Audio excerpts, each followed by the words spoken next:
Every single villain monologues. It's standard. Every single one. Lex Luthor explaining the scam, the Bond villain narrating his laser, Scooby-Doo guys confessing in the van about their amusement park. Hell, Dr. Evil laid out his entire plan.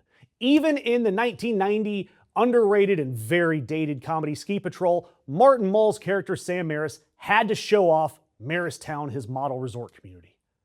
And so on the campaign trail, evil Donald Trump stood at a podium and told America exactly what higher education accreditation meant to him. He called it, quote, my secret weapon. I mean, exactly how does that work, right? How is higher education his secret weapon? Well, on Friday, he took his secret weapon, aimed it at the entire legal profession, and fired. Because right now, the education department, under the direction of the wrestling lady, is moving to strip the American Bar Association of its power to accredit law schools nationwide. This is something I've covered that the state of Florida has already started doing. And this nationwide effort is backed by a 500-page report declaring the ABA out of compliance. Now look, if your eyes just glazed over at the words accreditation, Bar Association, state of Florida, stay with me, because this is the least boring story I'm going to do. The ABA accredits basically every law school in America, about 200 of them. No accreditation, no federal student loans. In most states, it means your graduates can't even sit for the bar exam. So if you control the person that's handing out accreditation, you control who is allowed to become a lawyer in this country. You don't have to win in court if you can control who is even allowed to be in the courtroom. And this isn't some policy dispute. This is a 4-step formula. You've watched the first 3 already happen. Step 1, sue and shake down any big law firm until they pay tribute and free legal work for you. Step 2, purge the DOJ down to the studs of any respectable attorney. Step 3, kick the ABA out of vetting judicial nominees, a 70-year practice. They did it right after they rated 10 of Trump's judges not qualified. Just for comparison's sake, other administrations topped out at around 3.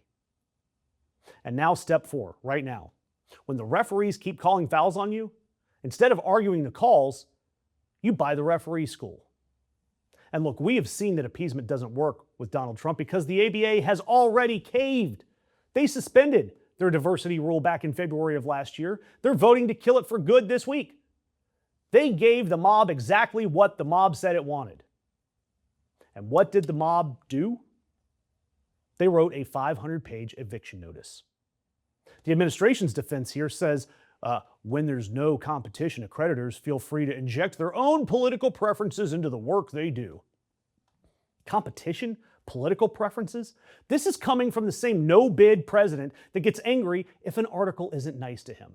And how exactly are you going to create competition when you're talking about standards and ethics? The alternative is, come on down to Big Al's barn of bar associations where we sell discount ethics plans that don't come with all those nasty sanctions. Okay, for you guys in the comments, and I know this channel is crawling with lawyers, paralegals, and some terrified 1Ls, what does this profession look like in 10 years if a political appointee decides who gets to be an attorney? Personally, I think you end up with 2 legal systems, 2 accreditations, one for people who can buddy up, and then the discount aisle for everybody else. But you guys are the ones inside the building, so tell me what you see, what you think will happen. Because look, I see it too. This is personal. I've spent years elbow deep in spreadsheets with trial lawyers on both sides, massive litigation. The people who dragged Big Pharma into the daylight and made them write checks with a B on them. Every single one of these attorneys, every paralegal, every clerk on these cases came up through the accreditation pipeline. Ethical attorneys are how regular people ever get to land a punch on a billionaire who's wronged them. That is what they're seizing. Not because it's woke, but because it works. So now the ABA goes before the department's review board in September, and they get to beg for renewal. And remember, when that happens, remember what Donald Trump told you. He told you that he holds a weapon. He told you it was secret.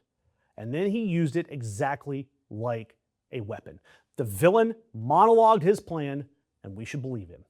Subscribe to the Ring of Fire because the people who are dismantling the referee school are betting the whole play on you finding it boring. Do me a favor, make sure they lose that bet.